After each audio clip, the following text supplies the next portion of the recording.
მოგესალმებით, თქვენ უყურებთ გადაცემას ფაქტი. ამ გადაცემაში, როგორც იცით, საუბრობთ დეზინფორმაციულ ნარატივებზე და ფაქტებზე დაფუძნებით. ვცდილობთ, რომ მოქალაქეებს მივაწოდოთ სწორი ინფორმაცია, განსაკუთრებით ჩვენს ქვეყანაში მიმდინარე ბოლო პერიოდის მოვლენებზე და სწორედ ერთ-ერთი თემა გვინდა დღეს წარვადგინოთ, სად ვართ როგორც ქვეყანა საქართველოს მიმდინარე გეოპოლიტიკურ კონტექსტში და ამ თემასთან დაკავშირებით გადაცემაში გვერდება დავით ძიძიშვილი, ის არის ჰიბრიდული ომის მკვლევარი საქართველოში. მოგესალმებით, დავით, მადლობა რომ გვერდებით გადაცემაში. მოგესალმებით, მადლობა პირველ რიგში მოწვევისთვის და ამ ცენტრის თემის დაინტერესებისთვის. მნიშვნელოვანი არის ალბათ მაყურებელს უთხრათ ზოგადად თავდაპირველად რა ხდება დღეს მსოფლიო მასშტაბით და აი ამ მიმდინარე პროცესების ფონზე რა ადგილს იკავებს ან შეიძლება დაიკავოს საქართველოს. ეს ძალიან რთულ ვითარებაშია სინამდვილეში ჩვენი რეგიონი, რა კუთხითაც არ უნდა შევხედოთ ამ რეგიონს, ხო? ანუ მოდი პირველ რიგში ალბათ რეგიონის დეფინიციაზე უნდა ვისაუბროთ სულ რამდენიმე წამი, იმიტომ რომ ხშირ შემთხვევაში რეგიონად აღიქვამენ ხოლმე ვიღაცები ამას უყურებენ როგორც სამხრეთ კავკასიის რეგიონს, ვიღაცები შავი ზღვისპირა რეგიონს, ვიღაცები ცოტა უფრო ფართე კუთხით უყურებენ შავი ზღვა, კასპიის ზღვა და პლუს სამხრეთ ნაწილი ამ კონტინენტის, რომელზეც ჩვენ ვიმყოფებით. ამიტომ რეგიონი რა კონტექსტშიც არ უნდა ავიღოთ, იქნება ეს სამი სამხრეთ კავკასიული სახელმწიფო, იქნება ეს სამხრეთ კავკასიას პლუს ჩრდილოეთის დიდი ნაწილი, რუსეთის ფედერაციის სამხრეთ ნაწილი, ეგრეთ წოდებული, ხო, ჩრდილოეთ კავკასიის რესპუბლიკები, იქნება ეს, თქვათ, კიდევ უფრო სამხრეთით მიმდინარე პროცესები, ხო, ჩვენგან, რომელიც გრძელდება აგერ ხმელთაშუა ზღვის აუზით იწყება და სრულდება ინდოეთის ოკეანეში. აი ამ ნებისმიერ რეგიონში ვითარება არის რთული და ეგ არის ის მოცემულობა, რომელსაც, თვალი უნდა გავუსწოროთ, მოგწონს ეს თუ არ მოგწონს, მოცემულობა ასეთია. ვიცით, რომ რამდენიმე აქტიური კონფლიქტი მიმდინარეობს ჩვენს ირგვლივ, რაღაცეები ეს არის აბსოლუტურად ცხელ ფაზაში, მაგალითად ირან-ისრაელის კონფლიქტი, რომელსაც გუშინ უკვე, დღეს დილით გამთენიისას დაემატა ამერიკის საჰაერო ძალების მიერ მიტანილი იერიში ირანის ბირთვულ ობიექტებზე, სამ ბირთვულ ობიექტზე და ამის პასუხი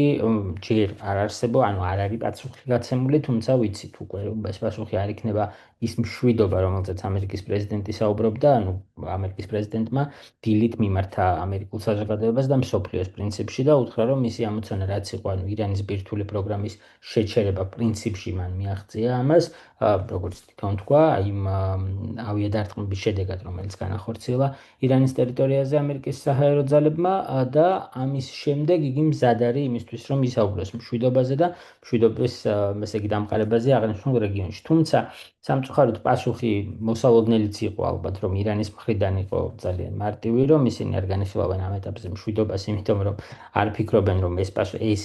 ქმედება უნდა დარჩეს პასუხგაუცემელი ირანის მხრიდან და ამის პარალელურად ასევე ძალიან მნიშვნელოვანი ამბავი მოხდა სულ რამდენიმე ხნის წინ, აი ჩვენს ჩართვამდე რამდენიმე წუთი ადრე ვკითხულობდი ამ ამბავს. იემენში არსებულმა პროირანულმა დაჯგუფებებმა ოფიციალური განცხადება გაავრცელეს, რომელშიც თქვეს, რომ ისინი ერთვებიან კონფლიქტში, ანუ ომში ამერიკის შეერთებული შტატების წინააღმდეგ და აპირებენ იერიში მიეტანონ იმ ხომალდებზე, რომლებიც ამერიკული იქნება და როგორც წესი ჰუსებს, როგორც კიდაც ისე უწოდოთ, ჩვევიათ ერთი რამ, რომ ისინი არა მხოლოდ სამხედრო ხომალდებზე, არამედ სამოქალაქო ხომალდებზეც აპირებენ, ანუ ახორციელებენ ხოლმე შეტევებს და ამის მაგალითები გქონია ბოლო რამდენიმე წლის განმავლობაში. მიუხედავად იმისა, რომ ჰუსების ლიდერი ფაქტიურად ისრაელმა გამოიყვანა, ესე იგი, თამაშიდან, მათ ჯერ კიდე შერჩათ გარკვეული ძალები, როგორც ჩანს და ამის საპასუხო რეაქცია ნამდვილად იქნება დარწმუნებულია როგორც ისრაელის, ასევე ამერიკის შეერთებული შტატების მხრიდან თუ ამის საჭიროება გაჩნდება, იმიტომ რომ იემენური დაჯგუფება დღეს არ არის ისეთი ძლიერი, რომ მას ისრაელის დამოუკიდებელი ძალებით ვერ გაუმკლავდეს შესაბამისი სადაზვერვო ინფორმაციის მხარდაჭერის პირობებში, ამიტომ არ ვფიქრობ, რომ იქ რაღაცა ამერიკა ბიორის, მას რა ქვია, ბომბდამშენებს გააგზავნის, როგორც ეს ირანთან მიმართებაში იქნა, ხო, იმიტომ რომ იქ ტექნიკურად, სხვანაირად, ფიზიკურად ვერ მოახერხებდა ამის გაკეთებას ამერიკის შეერთებული შტატები, მაგრამ ისრაელი უბრალოდ ამერიკის შეერთებული შტატების გარეშე, მაგრამ ფაქტია, რომ ჩვენს რეგიონში გარდა ირან-ისრაელის კონფლიქტისა, აგერ უკვე კიდე ერთი მოთამაშე იემენის სახით ერთვება ჩვენს რეგიონში, აი ამ დიდ რეგიონში პროცესებში, გარდა ამისა ჩვენთან უფრო ახლოს სირიაში მიუხედავად იმისა, რომ სამოქალაქო ომი დასრულდა, ჯერ კიდევ მთლად ბოლომდე მშვიდობა ვერ არის მიღწეული, იმიტომ რომ იქ ბევრი მცირე დაჯგუფება დარჩა, რომელიც იბრძვის ამ წუთას გავლენებისთვის, თუნდაც რეგიონალური მასშტაბის, ანუ სირიის ტერიტორიაზე რაღაცა პატარა სივრცის კონტროლი კონტროლისათვის.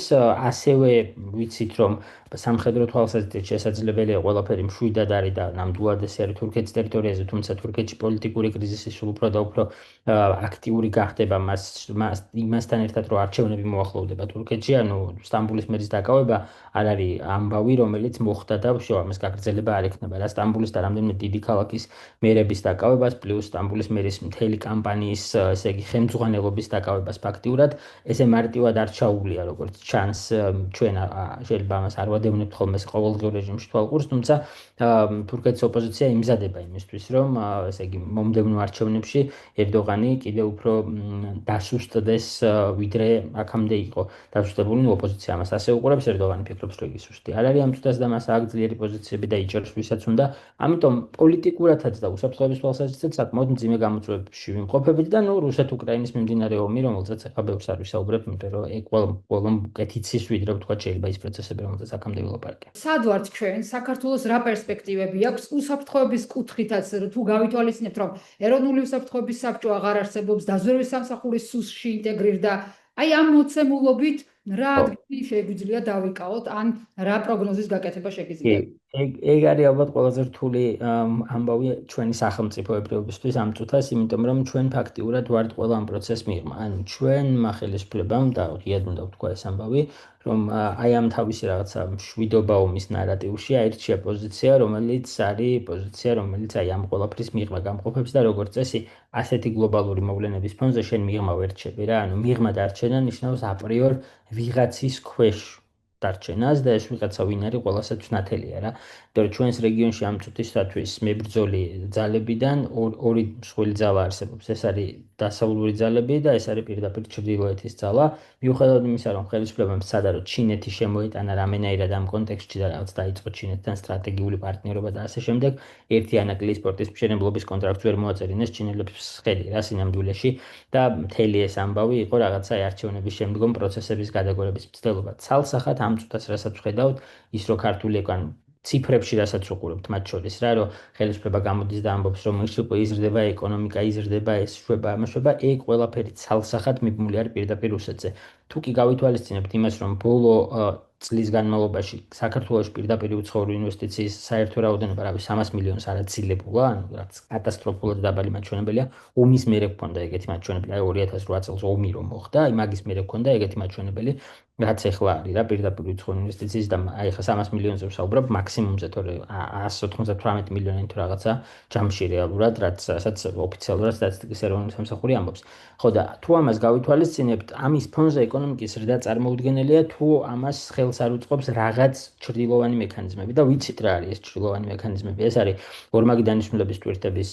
სანქციების გვერდის სავლით, ესე იგი ექსპორტი რუსეთში და ასე შემდეგ და ასე შემდეგ. ანუ რეალურად ხელისუფლებამ ჩამოკიდა პირდაპირ ჩვენი სახელმწიფო სამწუხაროდ რუსეთს და რუსეთი ამ წუთას ყველაზე კარგ მდგომარეობაში არ არის, მიუხედავად იმისა, რომ ვიღაცებს ეს ასე გონიათ, ამ რეგიონში პირველ რიგში სირიაში მარცხით რუსეთის ფედერაციისა და რუსეთი დამარცხდა ცალსახად სირიაში და ახლა ირანში მიმდინარე პროცესებში რუსეთის აი ესეთი, არ ვიცი, ყოვლად წარმოუდგენელი სისუსტე, იმიტომ რომ ვერავინ ვერ იფიქრებდა, რომ ირანის საჰაერო თავდაცვის ძალები განადგურდებოდა და რუსეთს ამაზე რეაგირება არ ექნებოდა, იმიტომ რომ რუსეთი იყო რეალურად ირანის საჰაერო თავდაცვის ძალები, რა მთლიანად ყველა დანადგარი თითქმის, რასაც ირანი ფლობდა, ეს იყო რუსული წარმოების საჰაერო თავდაცვის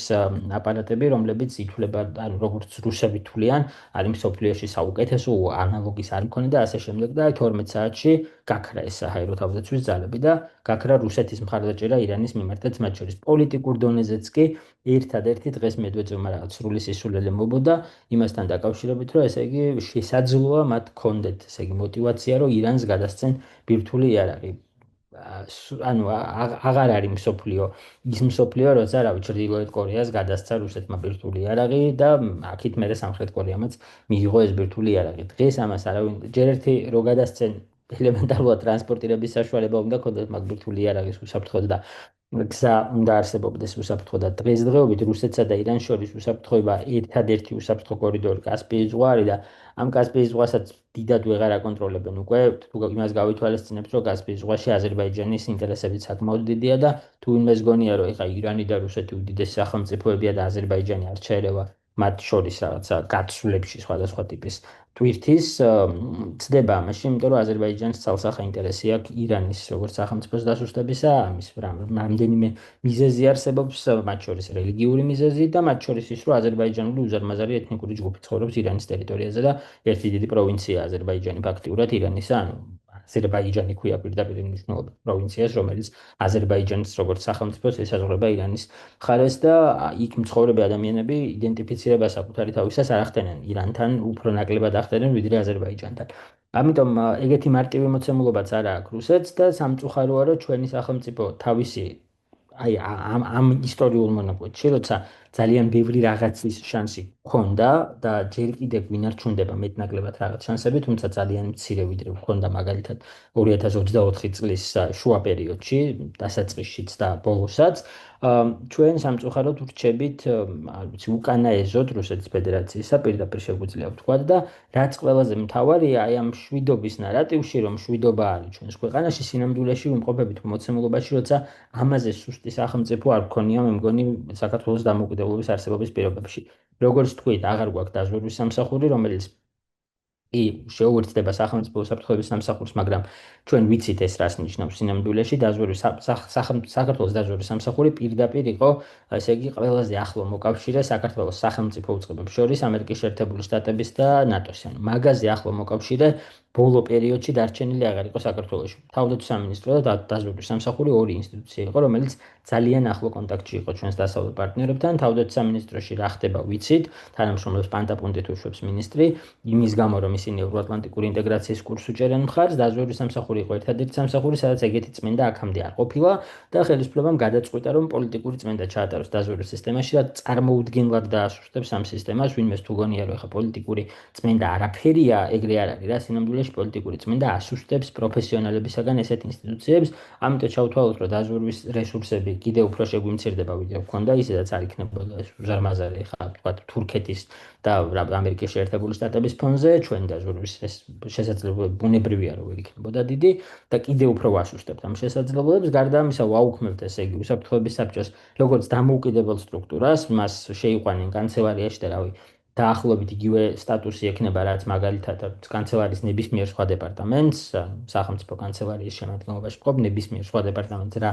რესურსით და უფლებამოსილებაც აქვს, ზუსტად იგივე იქნება აპარატის, ანუ უსაფრთხოების საბჭოს აპარატს, როცა სინამდვილეში უსაფრთხოების საბჭოს აპარატი უნდა მართავდეს როგორც საგარეო კრიზისების, ასევე საშინაო კრიზისების დროს, მას რა ქვია, ქვეყნის უსაფრთხოების სისტემას და სწორედ იმიტომ, რომ ეს ასე ყოფილიყო, ახალი კონსტიტუცია როცა მიიღეს 2016-ში, ხო, ანუ კობახიძე რო ამაყობს, რომ ევროპაში საუკეთესო კონსტიტუცია დაწერა, აი მაგ კონსტიტუციით გააუქმა ეროვნული უშიშროების საბჭო, რომელიც პრეზიდენტთან არსებობდა თავის დროზე და როცა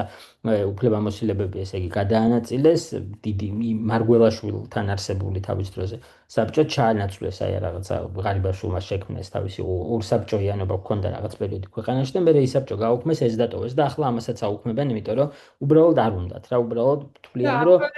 არანაირი დოკუმენტი არ აქვს მათ შორის ეს უსაფრთხოების იქ ცალკე პრობლემაა ის, რომ დოკუმენტების განახლება არ მიმდინარეობს და თუ რაღაცა სადმე მიმდინარეობს, საიდუმლო გრიფით მიმდინარეობს და კაცმა არ იცის იმ დოკუმენტებში იწერება თუ არ იწერება, რამე შეიძლება ერთ და იგივე დოკუმენტს აკოპირებენ უბრალოდ სხვადასხვა წელს ადებენ და ამტკიცებინებენ მთავრობას, კაცმა არ იცის, იმიტომ რომ მაგ დოკუმენტის წამკითხველი ახლა მთავრობაში არავინ არ არის, ანუ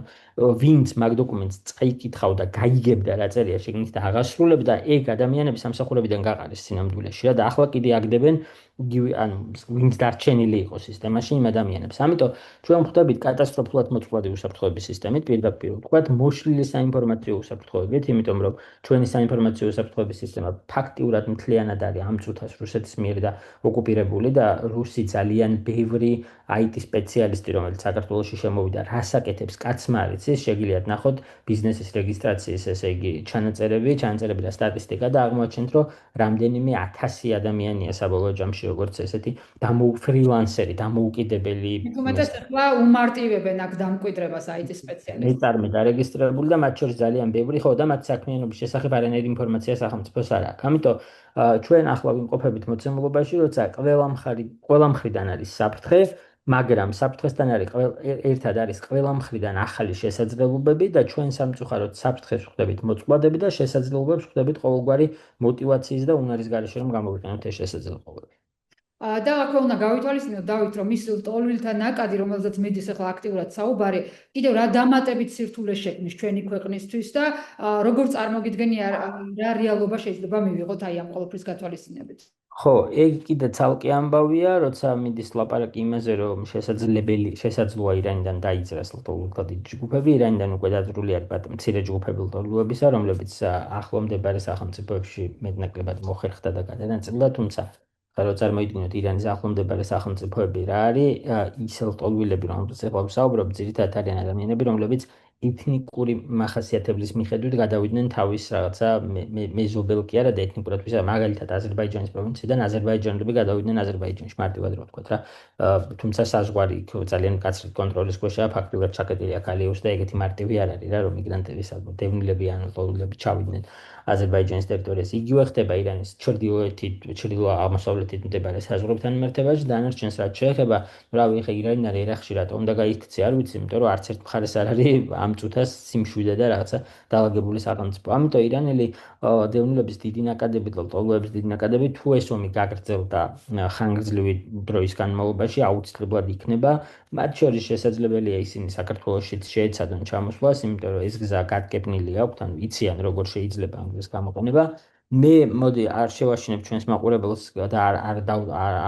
დავიწყებ რაღაცა საუბარს იმაზე რომ რამდენიმე 100,000 ირანელი შეიძლება ჩამოვიდეს და მოგვიწიოს ამ ხალხის ეკონომიკური უზრუნველყოფა სხვას რო ყველაფერს თავი დავანებოთ მე მაინც მგონია რომ თუ კი ირანელი დევნილების ნაკადი დაიძრება საქართველოსკენ მათი ამოცანა საქართველოში დარჩენა ნაკლებად იქნება და შეეცდებიან რომ გააღწიონ თქვათ ევროკავშირის ქვეყნებში იმიტომ რომ ძირითადად ასეც ხდებოდა ხოლმე თუმცა ეგ იმას არ ნიშნავს რომ ევროკავშირთან ესე დაალაგებული გვექნება ყველაფერი და უვიზო მიმოსვლის ფონზე მარტივად გაძვრებიან რა ვიღაცები იმიტომ რომ უვიზო მიმოსვლა ძალიან მყიფე ვითარებაშია ამ წუთას აი ხვალ არის რეალურად ევროკავშირის საგარეო საქმეთა მინისტრების შეხვედრა სადაც ერთ-ერთ მთავარ საკითხად განიხილება სწორედ ვიზა ლიბერალიზაციის დროებით შეჩერების საკითხი რისი შესაძლებლობაც მანამდე უფრო ნაკლები იყო თუმცა წინა კვირას მას შემდეგ რაც ევროკომისია და ევროპარლამენტი შეთანხმდა მექანიზმზე აი ამ დროებით შეჩერების მექანიზმზე რეალურად გავართ აი პირდაპირ ნიშნულად ასე ახლოს ვიზა ლიბერალიზაციის შეჩერების საფრთხესთან არ ყოფილვართ. ამიტომ ადამიანების დიდი მასა, რომელიც შეიძლება ამ ქვეყანაში ჩამოვიდეს იმ მოტივით, რომ მე აქედან მარტივად თქვა, არ ვიცი, რაღაც ბინადრობას, მოქალაქეობას მიიღებს ძალიან მოკლე ვადაში, რასაც რუსეთის მოქალაქეები ახერხებდნენ სხვა შორის ბოლო პერიოდში, რაც ჯერ კიდე შესასწავლია რამდენად კანონიერად ხდებოდა. და წავლენ ევროკავშირის რომელიმე ქვეყანაში ეგეთ შეიძლება მე აღარ მოხდეს და მე მართლა დავრჩეთ მოცემულობაში როცა გვიყოლება დიდი ნაკადი დევნილებისა რომლებიც გამოიქცნენ ომს ოღონდ არც ჩვენს ეკონომიკას არც ჩვენ სოციალურ გარემოს და არც ზოგადად სოციალური ეკონომიკურ მდგომარეობას ქვეყნისა არ შეიძლება ამ ადამიანების ინტეგრირება დაპურება პირდაპირ მნიშვნელობით და მიღება და რაღაცა ესეთი განთავსება ცალკეულ რეგიონებში თუ კი ამის სურვილი ვინმეს ექნება რა თქმა უნდა ანუ რეალურად ეგ სირთულეც ჩვენი ქვეყნის წინაშე შეიძლება გაჩნდეს. იმიტომ რომ როგორც უკვე ვთქვი, ირანის ირგვლივ სახელმწიფოებს თუ გადახედავთ, ნუ ყველაზე გონივრული გზა ალბათ არის სწორედ ჩრდილოეთით საქართველოსკენ დაძვრა და მე აქედან უკვე სხვა სახელმწიფოებში წასვლა, იმიტომ რომ თქვათ იგივე იქით ამხარეს, ქვედა მხარეს, ნუ ერთადერთი მაშინ არის ერთი გზა სრუტის გადაღმა მდებარე აი ამ არაბეთის ნახევარკუნძულზე მდებარე ეკონომიკურად საკმაოდ განვითარებულ სახელმწიფოებში წასვლა რაც ასევე მარტივი არ არის, იმიტომ რომ იქაც საკმაოდ ხისტად უდგებიან ხოლმე ირანელების და არა მხოლოდ ირანელების ზოგადად ლტოლვილების მიღების საკითხებს. ანუ ეხლა გულისხმობ რაღაც არაბეთის გაერთიანებულ საამიროებს, საუდის არაბეთს და იმ ქვეყნებს, რომლებიც ირანს შეიძლება არხის მიღმა, არხის კი არა და სრუტის მიღმა, ესე იგი ესაზღვრებოდეს. ხო, ამიტომ ეგ საფრთხეც არსებობს ნამდვილად. კი ბატონო, დავით, და მინდა შევხოდო, რადგან ჰიბრიდული ომის მიმართულებით მუშაობ და რა თქმა უნდა გაქვს გამოცდილება და უფრო მეტი ინფორმაცია, მაყურებელს მინდა ავუხსნათ და უფრო გასაგებენაზე ვუთხრათ, რომ ეს ბოლო პერიოდში განვითარებული პროცესების ერთი და ორი დღის ამბავი არ არის და მთელი რიგი ძალისხმევა დაჭირდა რუსეთის ფედერაციას და კონკრეტულად კრემლისტურ დაჯგუფებებს იმისთვის, რომ აქ ადამიანების ფსიქოლოგია შეესწავლათ და შემდეგ მიზანმიმართული ნარატივები გაეშვათ. როგორ ხორციელდებოდა მოკლედ მიმოხილვა რომ გავაკეთოთ ის ყველაფერი რაც დღეს მივიღეთ ხო იმიტომ რომ საზოგადოებაში გავდივარ და რადიკალურად განსხვავებული მოსაზრებები გვესმის უკვე არ ვიცი შიშიდან მომდინარე არის თუ ამ ზუსტად ამ გავლენების შედეგი რაც მოახდინა კრემლმა საქართველოში შენი დაკვირვებით როგორ ხდებოდა ეს პროცესი როგორ მოვედით აქამდე ემაყურებელს უფრო მეტად გასაგებად რომ ვუთხრათ საკმაოდ რთული პროცესია სინამდვილეში, რომელიც ეს ერთი შეხედვით რომ შევხედოთ, არ ყოფილა რაღაცა ესეთი ნაუცბათები ხო, ანუ გუშინ არ მომხდარა. იდეაში ბოლო რამდენიმე წლის განმავლობაში ინტენსიურად მე შემიძლია ვთქვა, რომ ეს პროცესი ყველაზე აქტიურად 2016 წლიდან დაიწყო, ვიღაცამ შეიძლება თქვას, რომ 2012 წლიდან, ვიღაცამ შეიძლება თქვას, რომ 2020 წლიდან, თუმცა 16 წლიდან ამას ვაკვირდებოდით, როცა იდეაში ეს ყველაფერი დაიწყო მას შემდეგ, რაც 2014-15 წლებში რუსეთმა მიაღწია გარკვეულ წარმატებას ყირიმის ოკუპაციასთან დაკავშირებით, ანუ ნახეთ ჩვენ ხშირად საქართველოს უყურებენ ხოლმე როგორც რაღაცა განყენებულ ამბავს რა, რომ აი რუსეთი საქართველოს დამოუკიდებლად უყურებს როგორც პროექტს რა და სინამდვილეში რუსეთი საქართველოს უყურებს მარტო საქართველოს დამოუკიდებელ პროექტს. რუსეთს აქვს გაცხადებული მიზანი, რომელიც გულისხმობს პოსტსაბჭოთა სივრცეში სრული კონტროლის დამყარებას. ამიტომ იგი მოქმედებს ერთი და იგივე მეთოდებით, როგორც წესი, ანუ აი ის რომ შექმნას ერთი და იგივე მოცემულობა, როგორც წესი მოქმედებს მთელს პოსტსაბჭოთა სივრცეში, სადაც ამის შესაძლებლობა ეძლევა. ის რაც ჩვენ ახლა გვაქვს უკრაინაში 2014 წელს მოხდა, ანუ მარტივად რომ ვთქვათ რა, ის პროცესი, რომელსაც ახლა ვხედავთ, ანუ სრული რუსეთიზაცია სახელმწიფო ვერტიკალის, ხო, რუსეთიზაციაში გულისხმობ არა მარტო იმას, რომ ვიღაცა რუსეთიდან კარნახობს, თქვათ, არის ბიძინა ივანიშვილს,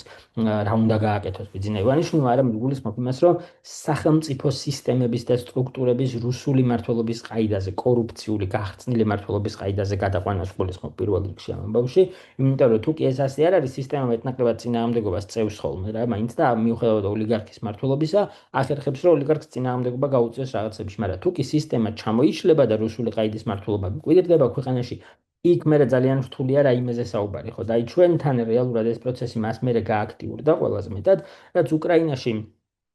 წარუმატებელი ოპერაცია განახორციელა რუსეთმა სინამდვილეში, ანუ რუსეთ თუ ტერიტორიების თვალსაზრისით შევხედავთ, კი შეიძლება ყირიმი დროებით ოკუპირებული ტერიტორია აქვს რუსეთის ფედერაციას, მაგრამ გრძელვადიან სტრატეგიაში რუსეთის ფედერაციამ უკრაინა დაკარგა, სამუდამოდ დაკარგა. უკრაინის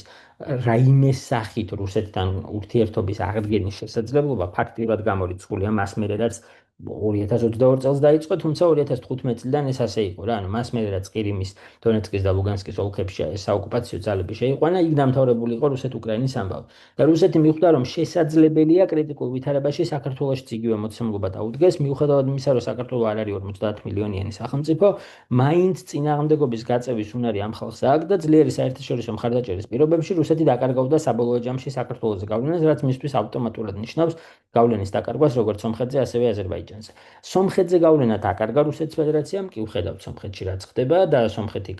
ამ წუთას მთლიანად არის მობმული საქართველოზე, როგორც პროექტზე პირდაპირ რომ ვთქვათ, იმიტომ რომ მისთვის საქართველოს წარმატება არის ძალიან მნიშვნელოვანი ეგზისტენციალური გამოწვევაა პირდაპირ რომ ვთქვათ, იმიტომ რომ თუ კი საქართველო გახდება დასავლური სამყაროს ნაწილი, სომხეთი ავტომატურად ხვდება ამ გარემოში, ამ ორბიტაზე და იგი ასევე მოახერხებს იმას, რომ წარმატებულად ინტეგრირდეს დასავლურ ინსტიტუციებში, თუმცა თუ კი საქართველოს გასასვლელი ჩაიკეტება, მაშინ ძალიან რთული იქნება სომხეთმა დამოუკიდებლად მოახერხოს თამაში, განსაკუთრებით იმ ვითარებაში, როცა რუსეთი როგორც მისი სტრატეგიული პარტნიორი ფაქტიურად აღარ არსებობს. ხო, ეს სტრატეგიული პარტნიორობა აღარ არსებობს ამ ქვეყანას შორის. ხო და რეალურად რუსეთის ფედერაციამ დაიწყო სწორედ აი 2016 წლიდან ინტენსიურად ნიადაგის შექმნა იმისთვის, რომ საქართველოს როგორც სახელმწიფო ჩამოსულიყო ბოლომდე სახელმწიფოში გულისხმობს სახელმწიფო ინსტიტუციებს და სამწუხაროა, მაგრამ უნდა ვაღიაროთ, რომ რუსეთის ფედერაციამ ამ მიმართულებით საკმაოდ დიდ წარმატებას მიაღწია, იმიტომ რომ თუ განსხვავებით უკრაინისაგან, მაგალითად, ხო, უკრაინაში განსხვავებით საქართველოსგან ჯერ კიდევ არსებობდნენ ადამიანები, რომლებიც მზად იყვნენ წინააღმდეგობა გაეწიათ რუსული მეთოდებისთვის, საქართველოში უფრო მეტად აღმოჩნდა, რომ ცოტა უფრო მობელორუსიო ელემენტის შექმნა ეკონომიკური ფაქტორებიდან გამომდინარე და ღიად უნდა ვთქვათ, რომ ამის მთავარი მამოტივირებელი საწყის ეტაპზე იყო წმინდა ეკონომიკა, ანუ უცებ აღმოჩნდა, რომ გაიხსნა რესურსები, რომელსაც შეიძლება მანამდე ვერ ვიღებდით და ამ რესურსებით საკმაოდ ბევრმა ადამიანმა იშოვა საკმაოდ დიდი კაპიტალი. ოღონდ ეგრე ხდება ხოლმე რა, როგორც წესი, როცა შენ რაღაცას ეკონომიკურად ებმები, მერე ეგ მათ შორის პოლიტიკურ მიბებსაც იწვევს და ჩვენ პირველად ნახეთ 2019 წელს, ხო, ეგ ამბავი 19-ში იყო 20 ივნისის ამბები, როცა ქართული საზაფხულო სეზონი ფაქტიურად გადაყვა გავრილოვის პარლამენტის თავმჯდომარის სკამში ჩაჯდომას და გადაყვა სწორედ იმიტომ, რომ როცა თქვა ჩვენ, მეც მათ შორის ჰიბრიდული მსვლელობებიც, ეკონომიკური ექსპერტებიც, სხვადასხვა ადამიანები საუბრობდით, რომ არ შეიძლება მთელი ტურიზმის სექტორი მივაბად რუსეთს. გავიგეთ, რომ 2015 წლიდან საქართველოში რუსი ტურისტების რაოდენობა გეომეტრიული პროგრესიით გაიზარდა, მაგრამ ამას თავის მიზეზი ჰქონდა, იმიტომ რომ თურქეთში ვეღარ მიდიოდნენ. ანუ ის ხალხი, ვინც თურქეთში დადიოდა მანამდე, იმიტომ რომ თურქეთსა და რუსეთს შორის ურთიერთობა დაიძაბა და შეიძლება ხა არ ახსოვს ბევრს, მაგრამ თურქეთი არის დღემდე სახელმწიფო, რომელმაც მშვიდობიანობის პერიოდში რუსეთს ჩამოუგდო საბრძოლო თვითმფრინავით, ამისთვის არანაირი პასუხი არ მიუღია, გარდა ერთი პასუხისა, რომ ტურისტები აღარ ჩადიოდნენ იმ პერიოდში თურქეთში. აი ეგ ტურისტები მთლიანად გადმომისამართნენ საქართველოში და უცებ აღმოჩნდა, რომ ქართული ტურისტული სექტორი განსაკუთრებით აი ესეთი საოჯახო ტიპის სასტუმროები და ასე შემდეგ დადგნენ მნიშვნელოვანი ეკონომიკური მოგების წინაშე და ამ მოგებაზე უარის არ თქმაში გულისხმობ იმას, რომ არ დაბალანსებამ სხვა ბაზრებით და მთლიანად აი ამ რუსულ სექტორზე მიბმამ 2019 წელს გამოიწვია მე რომ ეკონომიკაში აი ტურისტულ სექტორში განსაკუთრებით საკმაოდ სერიოზული ჩავარდნა და ასეთი ბევრი სხვა რამ მქონდა, ანუ ეს ახლა უბრალოდ კარგად ჩანს და ამიტომ უყვები ამბობს, რომ ბევრი სხვა ამბავი იყო სხვადასხვა მიმართულებებით, იყო ასეთი ენერგეტიკაში, იყო ასეთი ვთქვათ, არ ვიცი, სოფლის მეურნეობაში, ხორბლის წარმოების მიმართულებით. აი ასე ეტაპობრივად სხვადასხვა სფეროში რუსეთი ახერხებდა, რომ ხელში ჩაეგდო მნიშვნელოვანი ინსტრუმენტები ძალაუფლებისა და ზემოქმედების მოხდენისა და 2022 წლის შემდეგ მას მერე რაც რუსეთი დადგა სანქციების სერიოზული ესე იგი პაკეტების წინაშე და მისი ეკონომიკა მიუხედავად იმისა, რომ ხშირად საუბრობენ საქართველოს რომ რუსეთის ეკონომიკას რა ჩამოშლის, აგერ სულ რამდენიმე დღის წინ დასრულდა სანქტ-პეტერბურგის ეკონომიკური ფორუმი, სადაც ყველაზე მსხვილი დელეგაცია თალიბანს ყავდა გაგზავნილი მაგალითად, იმიტომ რომ სხვა არავინ არ ჩავიდა იმ ფორუმზე სასაუბროდ და ამ თალიბანის დელეგაციასთან პუტინი და რუსეთის ეკონომიკის მინისტრი ერთად წუწუნებდა იმაზე, რომ ეკონომიკა შეიძლება რეცესიაში შევიდეს, ანუ თავად აღიარებენ უკვე, რომ თუ ნავთობის ფასები იქ შენარჩუნდა, სადაც ახლა არის, რუსეთის ეკონომიკას გაუჭირდება. ერთი მნიშვნელოვანი ამბავი ის არის, რომ ირანთან ამ მზარდი კონფლიქტის გამო ნავთობის ფასები შეიძლება იქ არ შენარჩუნდეს, სადაც არის და გაიზარდოს ეს ფასები განსაკუთრებით თუ იმას გავითვალისწინებთ, რომ ირანი ღიად იმუქრება, რომ ესე იგი ამას ჩაკეტავს 48-ს, ანუ თავარ გამტარ არტერიას, სადაც 20%-ზე მეტი ნავთობის ამოძრავებს, მაგრამ გავითვალისწინოთ უნდა ისიც, რომ ამერიკის პრეზიდენტმა წინსწრები განცხადება გააკეთა ამაზე და თქვა, რომ თუ კი ეს უკვე დაიკეტება, იგი გაზრდის მოპოვებას ამერიკაში, ანუ ალიასკაზე და არა მხოლოდ ალიასკაზე, გაზრდის ლიცენზიების რაოდენობას, ანუ გაყიდის ახალ ლიცენზიებს და ამითი შეეცდება, რომ დააბალანსოს ნავთობის ფასი. ასე სწრაფად ეგ რა თქმა უნდა ვერ მოხდება, თუმცა სულ უფრო და უფრო აქტუალური გახდება სამხრეთიდან ჩრდილოეთში მომავალი ნავთობმატარებლების საკითხი, ანუ თუ აქამდე ვთქვათ რაბეც ნახევარკუნძულიდან ნავთობი ზღვის და ოკეანეების გავლით გამოდიოდა, დღეს სირიაში ვითარების მეტნაკლებად სტაბილიზაციამ და თურქეთში არსებულმა პროდასავლურმა ხელისუფლებამ მიუხედავად ერდოღანის რაღაც ავტორიტარული მინდვრაკლებებისა, მაინც პროდასავლური იგი ცალსახად თურქეთი რჩება პროდასავლურ სახელმწიფოდ, სავსებით რეალისტურად აქცია პროექტები, რომლებმაც შესაძლოა მილსადენებით დააკავშიროს პირდაპირ სამხრეთის აი ეს მდიდარი რეგიონი ნავთობითა და გაზით,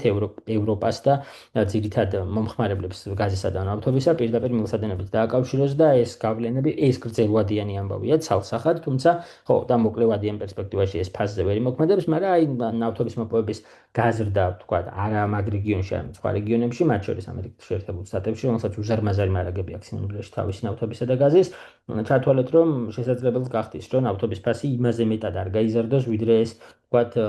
ის არის, რა ქვია, ამ წუთას აქვს რუსეთის ფედერაციას რაღაცა ესეთ მინიმუმად ბაზრების დივერსიფიცირება რომ ხელოვნურად არ მოხდა და ჩამოკიდებლები არიან ერთის პირდაპირ რუსეთზე, ეს წლების განმავლობაში დავინახეთ თუ როგორ ხდებოდა ეს პროცესები, როგორ ვითარდებოდა და ისიც კარგად გვახსოვს და მაყურებელს მინდა შევახსენოთ, რომ ყოველთვის ამას იყენებდა პოლიტიკური მიზნისთვის რუსეთი და ამისი საფრთხეები არც ახლა არის გამორიცხული, თუმცა განსხვავებულ ვითარებაში. დავით და ბოლოს უკვე ასე ნეგატიურ ნოტაზე რომ არ დავასრულოთ, მაინც არის თუ არა რაიმე იმედის მარცვალი და რაიმე პერსპექტივა, რომ ამ ყველაფრიდან გამოვიდეთ და ეს ჩიხი დავტოვოთ, რაც სამწუხაროდ შეიქმნა საქართველოში ბოლო პერიოდში. თალსახად არის ამის საუკეთესო გზა არის დასავლეთთან სწრაფი ინტეგრაცია და ამის რესურსი ჯერ კიდე არსებობს. უბრალოდ ყველაზე მთავარი და მნიშვნელოვანი ახლა არის სამოქალაქო საზოგადოების და ყველა მოქალაქის ჩართულობა იმაში, რომ ვაიძულოთ ხელისუფლება ჩაატაროს ახალი და სამართლიანი არჩევნები. მაგის გარეშე ფაქტია, რომ დასავლეთი აღარ აპირებს ქართული ოცნების ხელისუფლებასთან საუბარს. დასავლეთი ასევე, მოდი პირდაპირ ვთქვათ ახლა რა, მე ცოტა რა ქვია, რეალისტი ვარ ხოლმე ამ ამბავში, ასევე დასავლეთი არ ამბობს იმას, რომ ქართული ოცნება როგორც ძალა, შეიძლება ჩემთვისაც აბსოლუტურად მისაღები იყოს, რომ ქართული ოცნება როგორც პრორუსული ძალა საერთოდ არ არსებობდეს ქართულ პოლიტიკურ ორბიტაზე, მაგრამ დასავლეთი ამას არ ითხოვს რეალურად. დასავლეთი ითხოვს სამართლიანი არჩევნების ჩატარებას და ეს არჩევნები რო სამართლიანი არ იყო, ამაზე უკვე ყველა შეთანხმდა მსოფლიოში, გარდა ქართული ოცნებისა და რუსეთის ფედერაციისა. ამიტომ რეალურად რაც უფრო სწრაფად დავაყენებთ ქვეყანას რელსებზე, სადაც მოხდება სამართლიანობის აღდგენა, დემოკრატიულ პროცესებს აღუდგება საფუძველი, მინიმალური საფუძველი, იმიტომ რომ არჩევნები არის მინიმალური საფუძველი დემოკრატიისა. აი, თურქეთი მაგიტო არის დღემდე რჩება არა ვთქვათ ავტორიტარულ, არამედ დემოკრატიულ სახელმწიფოდ, რომ იქ არჩევნები ჯერ კიდე არსებობს რა, როგორც ინსტრუმენტი, აგერ სტამბულის მერი აირჩიეს დამოუკიდებელ არჩევნებში. მეტიც თურქეთის მაშინდელმა პრეზიდენტმა, თუ პრემიერ-მინისტრმა სცადა ამ არჩევნების შედეგების სასამართლოს გზით გააუქმა კიდეც ხელახალი არჩევნები ჩაატარა და იქაც მოიგო ესე იგი ექრემ იმამოღლუმ წინა არჩევნები, ხო? ხო და ანუ რეალურად არჩევნები როგორც ინსტრუმენტი თურქეთში შენარჩუნებულია. იგივე ინსტრუმენტი თუ არ არსებობს რომელიმე ქვეყანაში, როგორც დემოკრატიის მინიმალური სტანდარტი, ხო? ძალიან რთულია რომ რამეზე ილაპარაკოს დასავლეთმა. ამიტომ ჩვენთან ახლა ერთადერთი რაც რჩება ეს არის არჩევნები, როგორც ინსტრუმენტი, ოღონდ ამ შემთხვევაში გულისხმობს საპარლამენტო არჩევნებს, როგორც მთავარი ინსტრუმენტი ძალაუფლების დაბრუნებისა ხალხისათვის, იმიტომ რომ ძალაუფლება ამ თვთას მიტაცებულია ქართული ოცნების ხელისუფლებას და როგორც კი ეს ინსტრუმენტი ამუშავდება, სწრაფი სვლა ევროკავშირში ინტეგრაციისაკენ. ჩვენ ვიცით, რომ ევროკავშირს გაცხადებული აქვს, რომ 2030 წელს იგი აპირებს მიიღოს ახალი წევრები და ჩვენ ამ გზაზე უნდა გარიყავით ალბათ მე დროშეებად, იმიტომ რომ ყველა რესურსი გქონდა და ყველა მაჩვენებლით ასე იყო, მაგრამ მას მე რაცაც ახლა ქართული ოცნების ხელისუფლება აკეთებს, ეს ძალიან რთულია და პრინციპში წარმოუდგენელია ახლა ამ მოცემულობაში 2030 წელს, რომ საქართველოს ევროკავშირის წევრი გახდეს. რაც აღარ არის წარმოუდგენელი მაგალითად მოლდოვასა და სხვა ქვეყნებთან მიმართებაში, მათ შორის უკრაინასთან მიმართებაში, თუ კი ომი იქ დასრულდება ძალიან სწრაფად და მე დარწმუნებული ვარ, რომ ეს ომი დიდხანს აღარ გაგრძელდება. აი 2022 წელს დარწმუნებული ვიყავი, რომ რამდენიმე წლიანი ომი იყო და აგერ კი გავიდა უკვე რამდენიმე წელი და ახლა დარწმუნებული ვარ, რომ ეს ომი ძალიან სწრაფად დასრულდება, განსაკუთრებით რეგიონში მიმდინარე სხვა პროცესებიდან გამომდინარე, ხო? და შესაბამისად გამოდის, რომ ჩვენი ერთადერთი გზა ამ წუთას არის დემოკრატიულ პროცესებში დაბრუნება სახელმწიფოს მიტაცების, ესე იგი, დასრულება ამ პროცესის სრულად და თუ კი ამას მოვახერხებთ, ოღონდ ეგ არ არის დამოკიდებული არც ერთ გარე ძალაზე, ეგ არის დამოკიდებული მთლიანად საქართველოს მოქალაქეებზე. თუ კი საქართველოს მოქალაქეები გავიაზრებთ, რა ისტორიულ შანსს კარგავს ახლა საქართველო, იმითი რასაც ახლა ვაკეთებთ, ჩათვალეთ, რომ ჩვენ გვაქვს ჯერ კიდე ყველა შანსი იმისა, რომ ვიყოთ თანამედროვე დემოკრატიული და დასავლური საზოგადოების წევრი და უზარმაზარი სოციალურ-ეკონომიკური კაპიტალი და ბენეფიტები მიიღოს ჩვენმა ქვეყანამ იმითი, რასაც მიაღწევს აი ამ ევროკავშირში ინტეგრაციით და ევროკავშირში ინტეგრაციის პროცესის განმავლობაში, რაც მოხდება ქვეყნის ეკონომიკაში. იმედი მაქვს, რომ მოქალაქეების დიდი ნაწილი გამოფხიზლდება სწრაფად და საბოლოო ჯამში სწრაფად მოხდება ხელისუფლების უზურპაციის დასრულება და ავტორიტარიზმის დამარცხება საქართველოში. მიუხედავად შექმნილი პირობებისა და შემზღუდავი კანონებისა, მაინც მედია, სამოქალაქო სექტორი აქტიურად ვაგრძელებს მოქალაქეების ინფორმირებულობას და იმ ნარატივების, დეზინფორმაციული ყალბი ამბების გაქარწყლებას ჩვენი შეძლების ფარგლებში, რაც ასე ფაქტურად ძალიან დიდი ძალით დეზინფორმაციამ მოიტანა, განსაკუთრებით რომ ძალიან მნიშვნელოვანი საქმეს აკეთებთ და ყველა მოქალაქის ვალდებულება უნდა იყოს, ან პირდაპირ ვალდებულება უნდა იყოს, კი არა, ვალდებულებაა, რომ დაიცვას გამოხატვის თავისუფლება და თავისუფალი მედია ამ ქვეყანაში, განსაკუთრებით იმ დროს, როცა თავისუფალ მედიას დღეს ალბათ ისე უჭერს, როგორც არასოდეს არ უჭერდა ამ ქვეყანაში, მათ შორის ფინანსურად და არა მარტო ფინანსურად, მათ შორის პირდაპირ სიტყვის და გამოხატვის თავისუფლების შეზღუდვის თვალსაზრისით, როცა გამოხატვის გამო, აზრის გამოხატვის გამო ადამიანებს აკავებენ, აჯარიმებენ, ციხეში უშვებენ და ასე შემდეგ. თავისუფალი მედია დღეს არის ის, რაზეც დგას. აი თუ კი წინა კითხვაზე რომ მკითხეთ, ხო, რა შანსები დაგვრჩა, ერთი შანსი, რომელიც დღეს გვაქვს დარჩენილი ჯერ კიდე არის ის, რომ თავისუფალი მედია უბრალოდ არსებობს. აი თურქეთზე თუ არჩევნებზე ვსაუბრობდი, საქართველოს დემოკრატიას დღეს აცოცხლებს თავისუფალი მედია და ამიტომ მადლობა ამისთვის, რომ თქვენს ამ საქმეს ძალიან საინტერესოა ყოველთვის შენი პროგნოზების, მოსაზრებების შეფასება. მე სამწუხაროდ გადაცემის გამოიწვია. გემშვიდობებით მომავალ შეხვედრამდე მაყურებელს შევახსენებ, რომ ეს იყო გადაცემა ფაქტი და ჩვენი სტუმარი იყო ჰიბრიდული ომის მკვლევარი დავით ძიძიშვილი. მომავალ შეხვედრამდე.